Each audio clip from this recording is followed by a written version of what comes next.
Hello viewers, কেমন আছেন সবাই? আশা করি সবাই ভালো আছেন। সবাইকে স্বাগতম আজকের ভিডিওতে।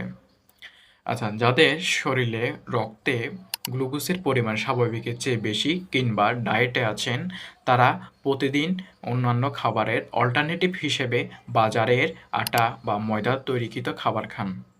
আপনারা কি জানেন এসব খাবার আপনার শরীরে কতটুকু লাভ বা ক্ষতি আশঙ্কা সৃষ্টি করছে? বাজারে যে সকল সাদা রঙের আটা বা ময়দা পাওয়া যায় এগুলো পরিশোধিত এবং এতে প্রক্রিয়াজাত কার্বোহাইড্রেট থাকে, যার ফলে দ্রুত হজম হয়ে আপনার রক্তে শর্করার পরিমাণ বাড়িয়ে দেয়। এছাড়াও এসব খাবারে পুষ্টি বা ফাইবার না থাকায় আপনার পেট সহজে ভরে না, যার ফলে আপনার অতিরিক্ত খাওয়ার প্রবণতা বৃদ্ধি পায়। এর ফলে আপনার শরীরে ওজন বাড়া, ভুঁড়ি বাড়া বা নানা ধরনের স্বাস্থ্য জটিলতা হতে পারে, যার ফলস্বরূপ আপনার শরীরে ইনসুলিন রেসিস্ট্যান্ট হতে পারে। ধন্যবাদ সবাইকে সম্পূর্ণ ভিডিওটি দেখার জন্য।